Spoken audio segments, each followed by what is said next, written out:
무려 6억 원을 받았습니다. 그런데 그 돈을 받은 삼성전자 직원들은 통장을 열어보고 그 자리에서 말을 잃었습니다. 현금은 단 1원도 들어오지 않았거든요. 6억은 전부 1년에서 2년씩 손도 못 대게 묶인 주식이었습니다. 왜 6억을 받은 사람들이 도리어 통장 앞에서 무너졌을까요? 노조는 승리라며 현수막을 내걸었지만 정작 합의문 맨 아래 적힌 단 한 줄이 그들의 발목을 잡고 있었습니다. 자사주, 보호예수, 그리고 세금. 이 세 개의 자물쇠가 6억을 어떻게 허공에 묶어버렸는지, 그리고 그 통쾌함의 청구서가 왜 결국 여러분의 월급 봉투와 자녀의 첫 일자리로 날아오는지 지금부터 하나씩 함께 파헤쳐 보겠습니다. 2026년 5월 20일 밤이었습니다. 다음날 0시, 그러니까 자정이 되면 삼성전자 노조는 사상 첫 총파업에 들어갈 예정이었습니다. 그런데 파업 시작을 딱 1시간 반 앞두고 협상장에서 극적인 도장이 찍힙니다. 고용노동부 장관까지 직접 나서서 중재한 그야말로 마지막 순간의 합의였죠. 이튿날 아침 뉴스는 일제히 같은 단어를 외쳤습니다. 역대급 승리. 현수막에는 6억이라는 숫자가 큼지막하게 걸렸습니다. 그런데 이 6억이라는 숫자 그냥 나온 게 아닙니다. 노조가 처음에 회사에 들이민 요구안부터 봐야 이해가 됩니다. 영업이익의 15%를 직원들에게 나눠달라는 거였어요. 금액으로 따지면 무려 40조에서 45조 원이었습니다. 솔직히 45조 원이라고 하면 감이 잘 안 오시죠? 너무 큰 숫자라 그냥 멍해지잖아요. 쉽게 비교해 보겠습니다. 우리나라 정부가 한 해 동안 쓰는 나라 살림 예산이 727조 원입니다. 그 거대한 예산의 6%가 회사 한 곳의 보너스로 통째로 빠져나가는 규모인 거예요. 더 놀라운 비교도 있습니다. 삼성전자가 올해 1분기 석 달 동안 벌어들인 영업이익이 57조 원이었습니다. 회사 전체가 분기 사상 최대 이익을 낸 그야말로 대박이 난 시기였죠. 그런데 노조가 요구한 45조는 그 석 달 번 돈의 거의 80%에 맞먹습니다. 회사가 죽어라 벌어놓은 이익을 거의 다 가져가겠다는 얘기였던 셈입니다. 이걸 직원 한 사람 몫으로 쪼개보면 1인당 약 6억 원. 서울 강남의 아파트 한 채 값을 보너스로 통장에 꽂아달라는 요구였던 거예요. 연봉이 아니라 보너스로 말이죠. 회사 입장에선 기가 찰 노릇이었습니다. 그런데 노조의 기세는 거셌고 자정 파업 카드까지 손에 쥐고 있었습니다. 그리고 결국 회사는 백기를 들었죠. 5월 27일 합의안을 놓고 조합원 투표가 진행됐습니다. 투표율이 무려 95.5%, 10명 중 9명 넘게 한 표를 던졌습니다. 결과는 찬성률 73.7%, 가결이었습니다. 여기에 기본급도 6.2%나 올랐습니다. 누가 봐도 노조의 완승처럼 보였습니다. 화면 속 직원들은 서로 얼싸안고 환호했습니다. 자, 여기서 여러분 이런 생각 드시죠? 성과급 많이 주면 좋은 거 아니냐고요? 맞는 말입니다. 직원이 잘 받으면 그게 박수 받을 일이죠. 그런데 여기엔 전제가 하나 있거든요. 그 6억이 정말로 6억으로 손에 들어와야 한다는 전제입니다. 노조가 환호하며 펜을 내려놓은 바로 그 순간 합의문 맨 아래에 적힌 단 한 줄이 조용히 그들의 발목을 잡고 있었습니다. 첫 번째 자물쇠였죠. 자, 그 첫 번째 자물쇠가 뭔지부터 보겠습니다. 합의문에는 단 한 줄이 적혀 있었습니다. 세후 전액 자사주. 쉽게 말하면요, 6억을 현금으로 주는 게 아니라 그 가치만큼 회사 주식으로 준다는 뜻입니다. 이걸 경제용어로는 주식 보상, 영어로 RSU라고 부르거든요. 현금 대신 회사 주식으로 주는 보너스라고 생각하시면 됩니다. 그러니까 통장을 열어도 현금은 단 1원도 없습니다. 손에 쥔 건 오직 주식 증서뿐이었죠. 생각해보세요. 6억이라는 어마어마한 숫자가 찍혀 있는데 그 돈으로 당장 대출 한 푼 못 갚고 자녀 등록금 한 번 못 냅니다. 여러분, 여기서 더 황당한 게 있습니다. 회사가 세금부터 먼저 떼고 남은 세후 가치만큼만 주식으로 줍니다. 화려한 포장지를 신나게 뜯었더니 안에는 열쇠 없는 금고만 덩그러니 놓여있던 겁니다. 분명 6억짜리라는데 당장 쓸 수 있는 돈은 0원. 직원들이 통장 앞에서 말을 잃은 이유가 바로 이거였습니다. 그런데 진짜 무서운 건 따로 있습니다. 두 번째 자물쇠, 바로 보호예수입니다. 받은 자사주를 한꺼번에 팔 수가 없거든요. 3분의 1은 즉시, 3분의 1은 1년 뒤, 나머지 3분의 1은 2년 뒤에야 풀립니다. 묶이는 돈이 메모리 부서는 최대 6억, 파운드리는 약 2억, 적자 부서도 최소 1억 6천만 원입니다. 이게 무슨 적금이냐고요? 그것도 원금조차 보장 안 되는 적금입니다. 보통 적금은 만기에 원금이라도 돌려받잖아요. 그런데 이건 만기까지 한 푼도 못 빼는데 그 사이 가치가 반토막이 나도 그냥 두 눈 뜨고 지켜만 봐야 하는 돈입니다. 받긴 받았는데 내 마음대로 쓸 수도 팔 수도 없는 돈인 거예요. 게다가 이 제도는 한두 해로 끝나는 게 아닙니다. 무려 10년, 2035년까지 적용됩니다. 자, 여기서 핵심입니다. 직원이 받은 6억의 운명이 회사 주가에 통째로 묶여버린 겁니다. 만약 직원들이 파업을 한다고 생각해보세요. 회사가 멈추면 주가가 흔들립니다. 그러면 내가 받은 자사주의 값어치도 그만큼 같이 깎이는 거예요. 결국 회사를 흔들수록 내 자산이 줄어드는 한 배에 묶인 공동 운명이 되어버린 겁니다. 노조와 회사가 같은 배에 같은 노를 잡게 된 거예요. 회사가 흔들리면 나도 흔들리고 회사가 가라앉으면 내 6억도 함께 가라앉습니다. 파업이라는 무기를 손에 쥐긴 했는데 정작 그 끝이 내 통장으로 되돌아오던 셈이죠. 여기까지도 묶였을 뿐입니다. 그런데 세 번째 자물쇠가 채워지는 순간 6억은 손에 쥐기도 전에 숫자가 깎이기 시작합니다. 자, 그럼 이제 세 번째 자물쇠를 채울 차례입니다. 그런데 이번 자물쇠는 좀 다릅니다. 묶어두는 게 아니라 손에 쥐기도 전에 숫자를 깎아버리는 자물쇠거든요. 바로 세금입니다. 여기서 많은 분들이 착각하시는 게 있어요. 주식으로 받으면 세금이 좀 비켜가지 않겠냐고 생각하시거든요. 그런데 아닙니다. 자사주로 받아도 그건 엄연히 월급과 똑같은 근로소득입니다. 현금으로 받든 주식으로 받든 국세청 입장에선 다 똑같은 소득인 거예요. 더 중요한 건 따로 있습니다. 세금을 매기는 기준이 받은 그날 주가로 딱 고정된다는 점이에요. 나중에 팔든 안 팔든 그날 가격으로 세액이 확정됩니다. 자, 그럼 여기서부터 여러분과 같이 계산을 한번 해보겠습니다. 명목상 6억 원짜리 성과급, 이 돈이 통장에 찍히기까지 단계마다 얼마가 빠지는지 직접 따라와 보세요. 먼저 첫 단계, 세금입니다. 소득세율을 보면 5억에서 10억 구간이 42%, 10억을 넘으면 45%예요. 여기에 지방소득세 10%가 또 붙습니다. 다 합치면 최고 세율이 약 49.5%. 자, 여기서 또 얼마가 빠질까요? 절반 가까이가 그냥 날아갑니다. 연봉까지 합산해서 추산해보면 6억대 성과급을 받은 직원의 세금 부담이 약 2억 4천에서 2억 5천만 원입니다. 6억 중에 2억 5천이 세금으로 사라지는 거예요. 쉽게 말하면 이런 겁니다. 14만 원짜리라고 적힌 영수증을 들고 신나게 박스를 열었는데 정작 안에 든 물건은 8만 원짜리였던 거죠. 그럼 남은 3억 5천만 원, 이건 손에 쥘 수 있을까요? 아니요. 여기서 두 번째 자물쇠가 다시 등장합니다. 세금 떼고 남은 그 자사주마저 1년에서 2년씩 손도 못 대게 묶여버립니다. 팔 수도 쓸 수도 없는 종이 조각으로 금고에 갇히는 거예요. 자, 그래서 결론이 뭐냐? 6억짜리를 받았는데 그날 통장에 찍히는 현금은 0원입니다. 단 1원도 들어오지 않아요. 다시 한번 말씀드릴게요. 명목은 6억인데 세금으로 절반이 날아가고 남은 것마저 묶여서 그날 손에 준 현금은 정확히 0원이었습니다. 그런데 진짜 무서운 건 지금부터입니다. 세금은 받은 날 주가로 이미 확정됐다고 했죠? 그 숫자는 절대 안 바뀝니다. 그런데 1년, 2년 뒤에 봉인이 풀렸을 때 주가가 내려가 있으면 어떻게 될까요? 세금은 그날 가격 그대로인데 정작 내 주식 값어치만 쪼그라들어 있는 겁니다. 쉽게 말해서 6억일 때 세금을 냈는데 막상 팔 때는 4억이 돼 있는 거예요. 손실은 고스란히 직원 몫입니다.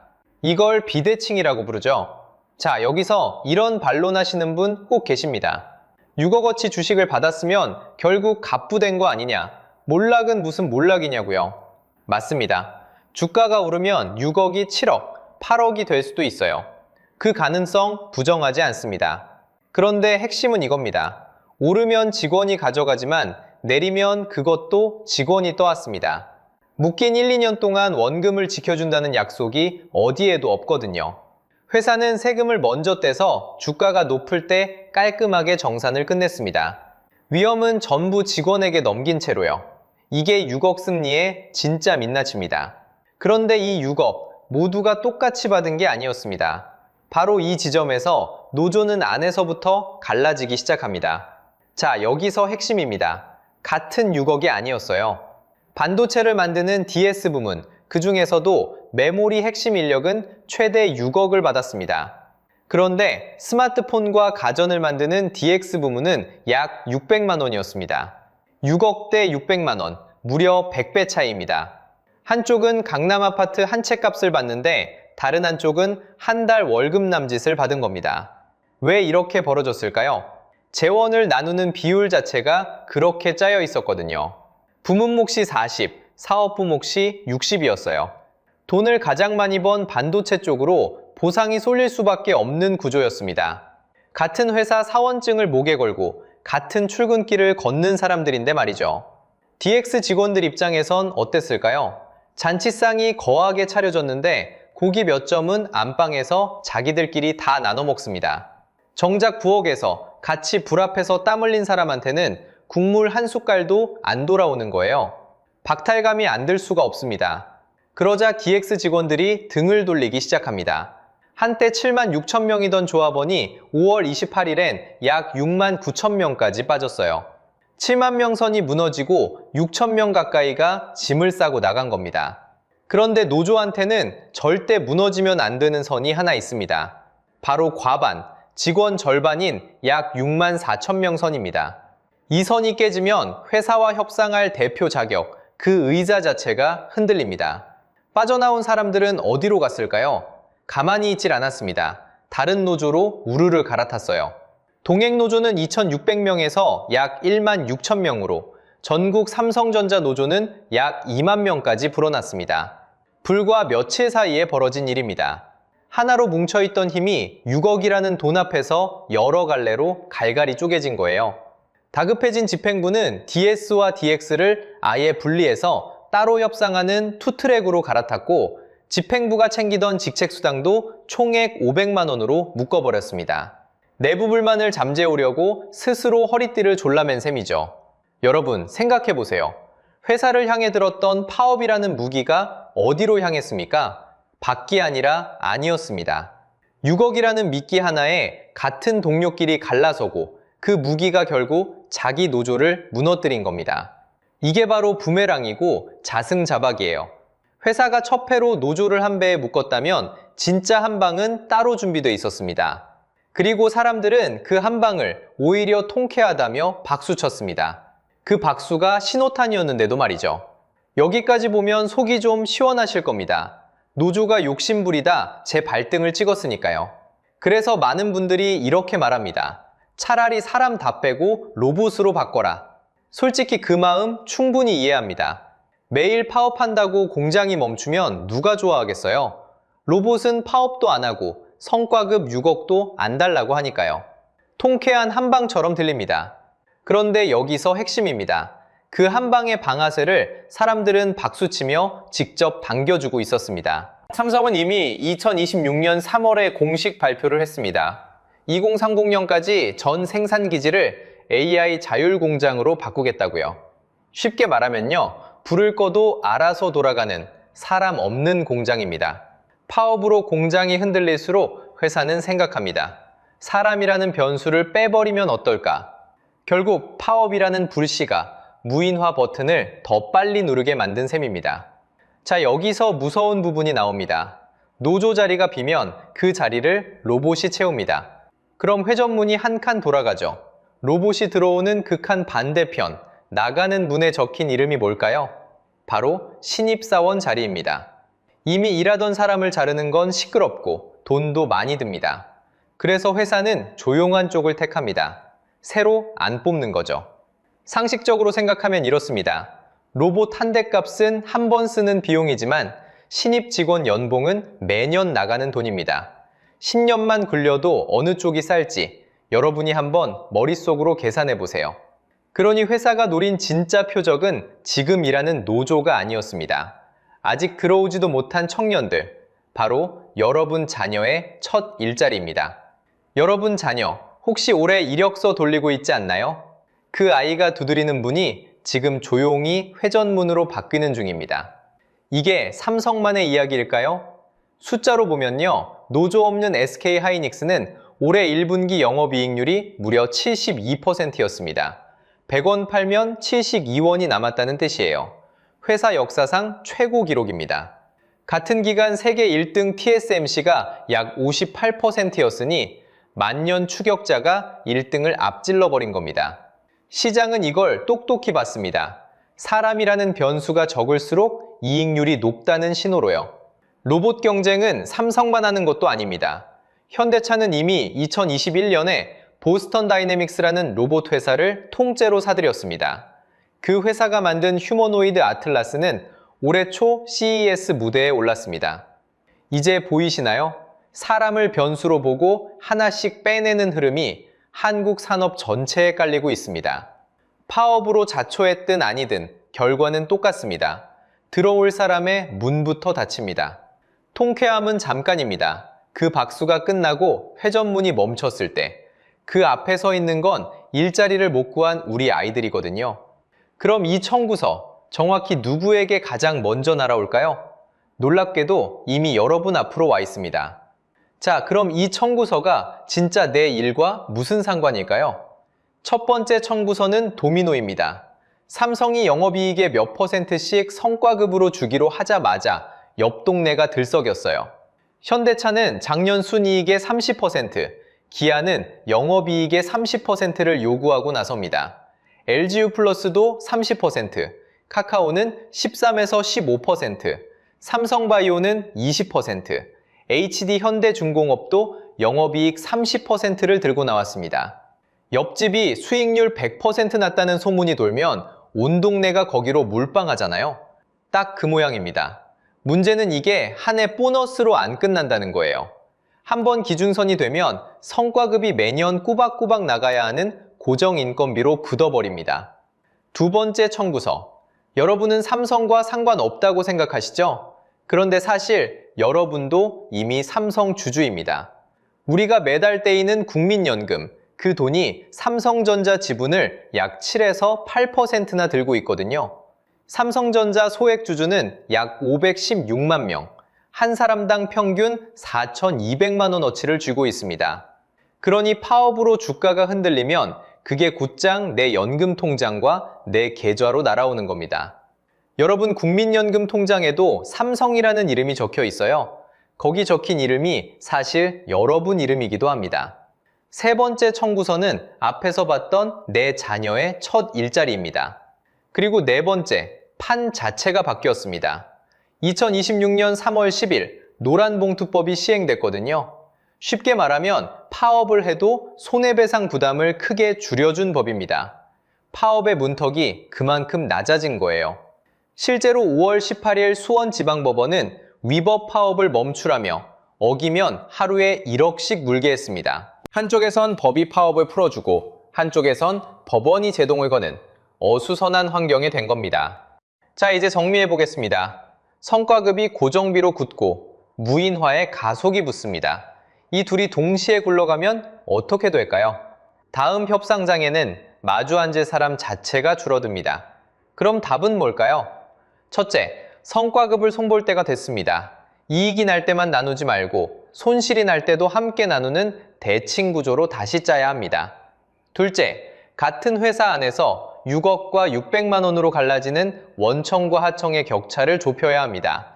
셋째, 무인화 시대를 대비한 재교육과 고용안전망, 그리고 노란봉투법의 빈틈을 메우는 보완이 필요합니다. 여기서 여러분께 묻고 싶습니다. 여러분 회사의 성과급은 이익만 나눕니까? 아니면 손실도 함께 나눕니까? 댓글로 꼭 들려주세요. 그리고 다음 편에서는 노란봉투법이 시행된 뒤 한국 대기업의 노사관계가 어떻게 달라지는지를 제대로 파헤쳐 보겠습니다. 오늘 영상이 재밌으셨다면 구독과 좋아요 부탁드리겠습니다. 영상 제작에 큰 힘이 됩니다. 시청해주셔서 감사합니다. 삼성전자 반도체 직원 1명이 받는 성과급 많으면 6억 원입니다. 그런데 이 돈 도대체 누구 주머니에서 나온 걸까요? 주주들에게 1년 동안 돌아간 배당은 11조였습니다. 그런데 직원 성과급으로 떼어가는 돈은 그보다 훨씬 앞서 빠져나갑니다. 자, 여기서 핵심입니다. 이 31조가 주주총회 한 번 거치지 않고 결정됐다는 겁니다. 여러분이 삼성전자 단 한 주라도 들고 있다면, 아니 연금이나 펀드로 묶여 있다면 이건 결코 남의 일이 아닙니다. 그 돈이 어디서 나와 어디로 가는지 경로를 끝까지 따라가 보면 왜 평범한 주주들이 회장 자택 앞까지 몰려가 소송카드를 꺼냈는지 답이 나옵니다. 자, 지금부터 그 돈의 흐름을 함께 파헤쳐 보겠습니다. 여러분, 6억이 어떤 돈일까요? 평범한 직장인이 한 푼도 안 쓰고 10년 넘게 모아야 손해주는 돈입니다. 그걸 보너스 한 번에 받는다는 겁니다. 자, 여기서 핵심입니다. 이 6억은 메모리 사업부, 그러니까 회사에서 돈을 가장 잘 버는 부서 이야기예요. 그런데 더 이상한 건 따로 있습니다. 돈을 까먹은 부서, 그러니까 적자를 낸 비메모리 사업부 직원도 1인당 최소 1억 6천만 원을 받습니다. 상식적으로 생각하면 성과급은 성과를 낸 사람이 받는 돈이잖아요. 그런데 성과를 못 낸 부서가, 회사에 손해를 안긴 부서가 억대를 받는다는 겁니다. 여러분이 다니는 회사를 한번 떠올려 보세요. 우리 팀이 1년 내내 적자였는데 연말에 1억 6천을 보너스로 준다고요? 상상이 가시나요? 게다가 이번 합의에는 평균 임금 인상률도 6.2%가 담겼습니다. 기본 인상에 성과목까지 얹은 숫자죠. 남들은 취업 문턱도 못 넘어서 난리이고 연봉 동결에 삭감까지 견디는 직장인이 수두룩한데 말입니다. 그래서 이 소식이 알려지자 박탈감을 느낀 분이 한둘이 아니었습니다. 그런데 이 합의 사실 아슬아슬한 벼랑 끝에서 나왔습니다. 5월 20일 밤 삼성전자 노조는 총파업을 코앞에 두고 있었어요. 시계가 밤 10시 30분을 가리키기 직전 총파업을 딱 1시간 30분 남겨둔 그 순간이었습니다. 고용노동부 장관까지 직접 나서 중재에 들어갔고 그렇게 극적으로 손을 잡으면서 파업은 누기한 미뤄졌습니다. 다만 한 가지는 짚고 가야 합니다. 이건 아직 잠정 합의예요. 완전히 끝난 게 아니라는 거죠. 노조원들이 직접 찬성과 반대를 던지는 찬반 투표가 5월 23일부터 28일까지 남아 있습니다. 이 투표를 통과해야만 비로소 최종 확정입니다. 자, 그러니 정리해 보겠습니다. 잘 나가는 부서는 6억, 적자 부서마저 1억 6천. 그런데 여기서 진짜 이상한 질문이 떠오릅니다. 성과를 못 냈는데 어떻게 억대가 나올 수 있을까요? 비밀은 성과급을 계산하는 기준 자체가 통째로 바뀐 데 있습니다. 성과를 못 냈는데도 억대가 나온다. 도대체 이게 어떻게 가능할까요? 답은 의외로 단순합니다. 성과급을 계산하는 기준 자체가 통째로 바뀐 거거든요. 예전 방식은 이랬습니다. 내가 속한 사업부가 돈을 벌어야 딱 그만큼만 성과급으로 받았습니다. 잘한 부서는 두둑하게, 못한 부서는 적게요. 우리가 아는 성과급이 원래 그렇잖아요. 일한 만큼, 번 만큼 받는 거요. 그런데 이번엔 완전히 다릅니다.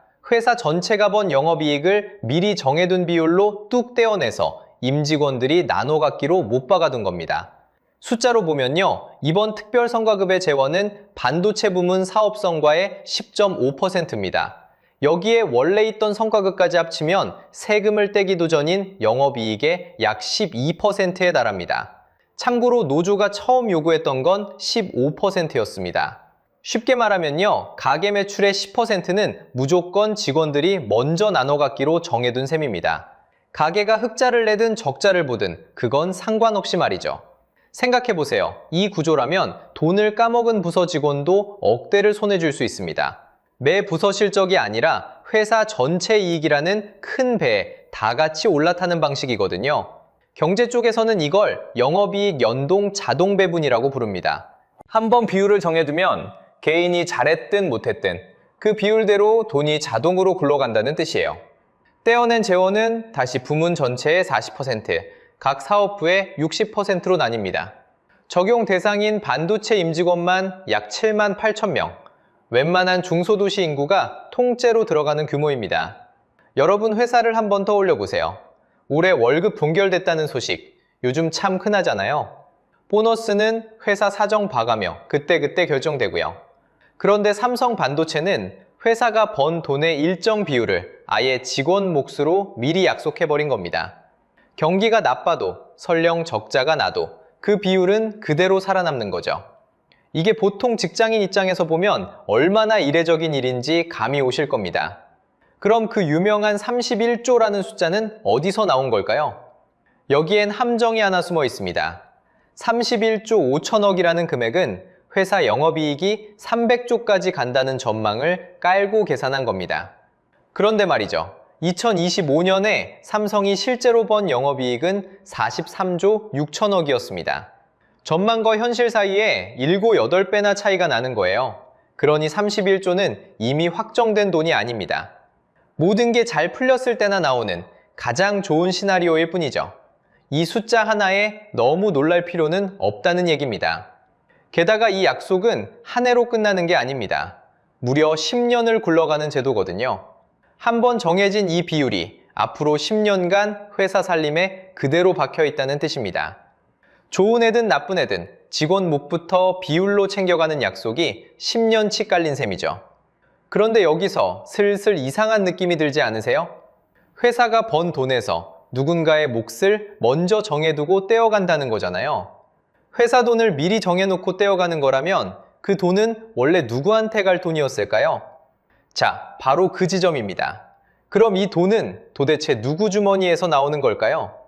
이 질문에 답하려면 회사가 번 돈이 어떤 순서로 누구에게 가는지를 따라가 봐야 합니다. 바로 이게 이번 사태의 진짜 핵심입니다. 자, 이제 가장 중요한 질문에 답할 차례입니다. 그 31조가 정말 여러분 배당보다 먼저 빠져나가는 걸까요? 이걸 알려면 회사가 번 돈이 어떤 순서로 누구한테 가는지를 봐야 합니다. 숫자로 보면요. 2025년 삼성전자가 한 해 동안 벌어들인 영업이익은 43조 6천억 원입니다. 평범한 직장인이 1000년을 일해도 못 만질 돈이죠. 자, 이 돈이 어디로 흘러가는지 한 단계씩 따라가 보겠습니다.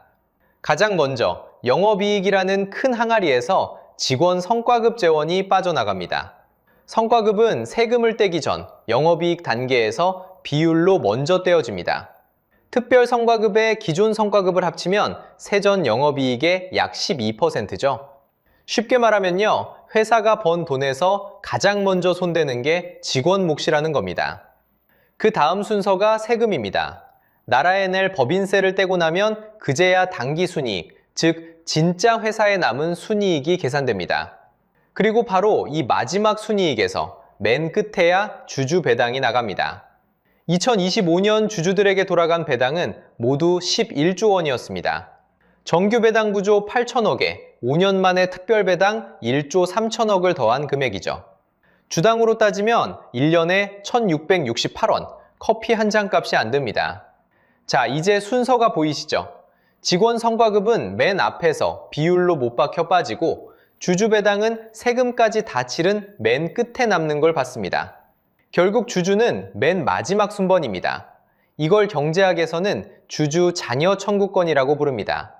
어렵게 들리지만 뜻은 간단해요. 주주는 회사가 모든 비용을 다 치르고 맨 마지막에 남는 걸 가져가는 사람이라는 겁니다. 여러분이 치킨집 동업자라고 해보세요. 매출에서 직원 보너스 먼저 떼고 세금 내고 남은 걸로 동업자끼리 나눕니다. 그런데 그 직원 보너스를 동업자 동의도 없이 매출의 12%로 못 박아뒀다면 기분이 어떨까요? 이재명 대통령도 5월 20일 똑같은 지점을 짚었습니다. 세금 떼기 전 영업이익을 비율로 나눠 갖는 건 투자자도 할 수 없는 일이라는 거죠. 투자자조차 세금 다 떼고 당기순이익에서 배당을 받으니까요. 그런데 여기서 한 가지는 분명히 짚고 가야 합니다. 피켓에 적힌 직원 배당 40조라는 숫자, 이건 합의된 결과가 아닙니다. 노조가 처음 들이밀었던 요구안, 영업이익의 15%를 매겼을 때 나오는 추정치일 뿐이죠. 실제 합의된 재원 비율은 그보다 낮습니다. 그러니 정확히 말하면 확정된 주주배당 11조와 노조의 최초 요구액을 나란히 세운 그림인 셈입니다. 그래도 본질은 바뀌지 않습니다. 결국 주주는 맨 마지막 순번이라는 사실 말이죠. 그런데 그 마지막 순번이 자기 동의도 없이 31조가 자기 앞에서 먼저 빠지는 걸 그냥 지켜봐야 했던 겁니다. 자, 여기서 주주들이 들고 일어섭니다. 합의는 다 끝났는데 도대체 뭐가 위법이라는 걸까요?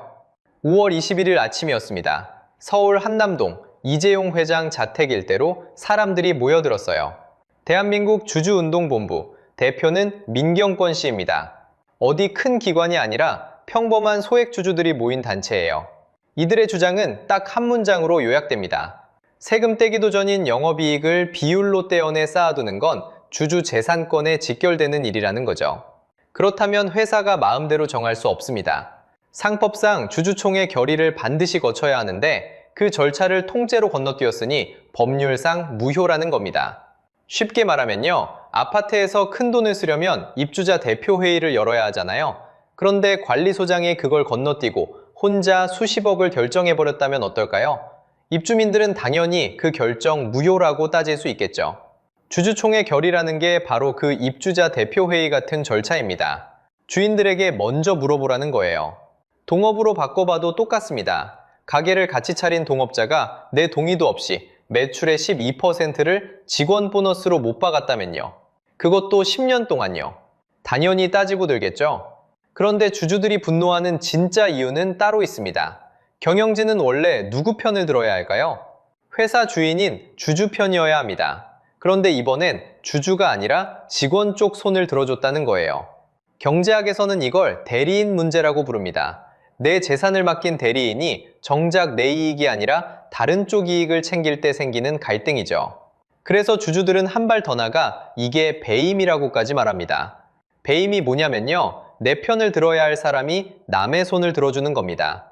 주주 몫을 맨 뒤로 밀어버렸으니 회사에 대한 충실 의무를 어겼다는 논리예요. 실제로 법무법인 바른 같은 곳은 주주 자녀 청구권을 침해하고 자본 충실 원칙을 흔든다며 배임 소지를 지적했습니다. 이재명 대통령도 5월 20일에 거들었죠. 세금 떼기 전 영업이익을 비율로 나눠 갖는 건 투자자도 할 수 없는 일이라고요. 그래서 주주운동본부는 3가지 법적 카드를 예고했습니다. 하나씩 풀어볼게요. 첫째, 무효 확인 소송입니다. 이사회가 이걸 비준하면 그 결정 자체가 무효라고 법원에 확인을 받겠다는 거죠.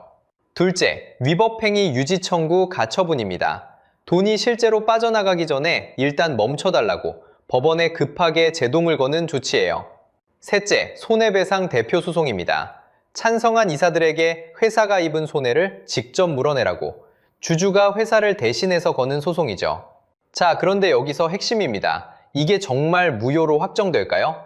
솔직히 말씀드리면 그건 아직 아무도 모릅니다. 영업이익에 연동된 성과급이 주주총회 결의를 꼭 거쳐야 하는지 법조계 견해는 팽팽하게 갈립니다. 무효라는 쪽도 있고 회사를 키우기 위한 경영 판단의 영역이라 문제 없다는 쪽도 있어요. 배임이 성립하느냐도 마찬가지입니다. 어느 한쪽이 무조건 옳다고 단정할 수 없어요. 결국 법정에서 다퉈봐야 합니다. 누가 옳다고 확정된 결론은 아직 없는 거죠. 그러니 여러분도 무효가 이미 확정된 것처럼 받아들이시면 곤란합니다. 지금은 어디까지나 양쪽이 첨예하게 맞붙은 다툼의 출발선일 뿐이에요. 법원이 어떻게 판단할지는 앞으로 지켜봐야 할 문제죠. 다만 한 가지는 분명합니다. 평범한 주주들이 회장 자택 앞까지 찾아가 자기 동의 없이 결정된 31조에 법으로 정면 승부를 걸었다는 사실이요. 그동안 숫자 앞에서 속만 끓이던 주주들이 처음으로 반격의 카드를 손에 쥔 겁니다. 자, 여기서 여러분이 가장 궁금해할 질문 하나가 남습니다. 그럼 다른 나라는 어떨까요? 미국 빅테크도 직원들에게 어마어마한 보상을 주는 건 사실입니다. 애플도, 구글도, 메타도 현금이 아니라 주식으로 보너스를 줍니다. 우리가 흔히 RSU라고 부르는 방식이죠. 쉽게 말하면 잘했으니 주식으로 줄게. 대신 몇 년 동안은 못 판다. 이런 보너스입니다. 인재가 다른 회사로 떠나지 못하게 묶어두는 장치인 셈이죠. 그런데 여기서 결정적인 차이가 하나 있습니다. 미국은 네가 잘했으니 너에게 준다는 개인 성과 차등 방식입니다. 회사가 번 영업이익을 노사가 미리 비율로 못 박아 자동으로 떼어가는 구조가 아니라는 겁니다. 잘한 사람에게 더 주고 못한 사람에겐 덜 줍니다. 숫자로 보면요, 영업이익 대비 주식 보상 비중이 애플은 약 9.5%, 구글은 19.3%, 메타는 24.5%로 회사마다 제각각입니다. 엔비디아는 오히려 4.9%까지 내려와 있죠. 비율을 미리 정해둔 게 아니라 그때그때 성과를 보고 결정하니까 이렇게 들쑥날쑥한 겁니다. 특히 엔비디아나 대만의 TSMC는 영업이익을 비율로 나눠 갖는 방식 자체가 아예 없습니다. 우리는 회사가 번 돈의 12%는 무조건 우리 몫이라고 못 박았죠. 미국은 네가 잘했으니 준다는 거고 우리는 회사가 벌면 비율대로 자동으로 가져간다는 겁니다. 완전히 다른 이야기입니다. 그런데 진짜 무서운 건 따로 있습니다. 이 영업이익 비율로 떼어가기라는 방식, 사실 삼성이 원조가 아니거든요. 시작은 SK하이닉스의 10% 룰이었습니다. 전년 영업이익의 10%를 성과급 재원으로 정해두고 그마저 상한까지 없앤 방식이죠. 반도체 호황을 등에 업고 먼저 길을 터놓은 셈입니다. 여기에 삼성이라는 거인이 가세하면서 이 불씨가 산업 전체로 옮겨붙기 시작합니다. 보세요. LGU 플러스 노조는 영업이익의 30%를 요구하고 있습니다. 삼성바이오로직스는 20%, 카카오는 13에서 15%를 두고 5개 계열사가 파업까지 가결했습니다. 조선업도 예외가 아니어서 HD현대중공업 노조 역시 최소 30%를 들고 나왔죠. 한 곳이 물꼬를 트니 너도 나도 줄을 서는 모양새입니다. 왜 이렇게 빠르게 번질까요? 한번 정해진 기준이 다음 협상의 출발선이 되기 때문입니다. 경제학에서는 이걸 앵커링, 협상의 닻이라고 부릅니다. 한 배가 닻을 내린 자리에 다른 배들도 모여들듯이 삼성이 12%로 못 박는 순간 다음 회사 노조는 바로 그 숫자에서 협상을 시작하는 거죠. 더 낮춰 부르는 건 어쩐지 손해처럼 느껴지니까요. 자, 그럼 이게 도대체 왜 여러분 일일까요? 통신사가, 카카오가, 정유사가 회사 영업이익을 비율로 먼저 떼어간다면 그 부담이 결국 어디로 갈지 한번 생각해 보세요. 물론 지금 당장 단정할 수는 없습니다. 다만 여러분이 매달 꼬박꼬박 내는 통신요금이나 노후를 위해 차곡차곡 들고 있는 펀드 수익률로 조용히 돌아올 가능성을 마냥 남의 일이라 배제하긴 어렵습니다. 삼성에서 시작된 이 작은 불씨가 도대체 어디까지 번질지 마지막으로 그 끝을 함께 짚어보겠습니다. 자, 지금까지 우리가 따라온 그 돈의 길을 처음부터 다시 한번 차분히 되짚어보겠습니다. 시작은 삼성 반도체 직원 한 명이 최대 6억을 받는다는 충격이었습니다. 그것도 모자라 적자를 낸 부서마저 1억이 넘는 돈을 손에 쥐었죠. 남들은 연봉 동결에 취업조차 막막한데 말입니다. 성과를 못 냈는데 어떻게 억대가 나올까요? 비밀은 성과급을 계산하는 기준 자체가 통째로 바뀐 데 있었습니다. 내가 낸 성과만큼 받는 게 아니라 회사 전체가 번 영업이익을 미리 정해진 비율로 먼저 떼어가는 방식으로 말이죠. 그렇게 떼어가기로 한 돈이 무려 31조 원이었습니다. 그런데 여기서 진짜 문제가 드러났습니다. 이 돈은 세금을 내기도 전 영업이익 단계에서 가장 먼저 빠져나갑니다. 반면에 여러분 같은 주주에게 돌아갈 배당은 직원 몫과 세금을 다 치르고 맨 마지막에야 차례가 오죠. 모든 비용을 다 떠안고 남는 걸 가져가는 사람, 그게 바로 주주입니다.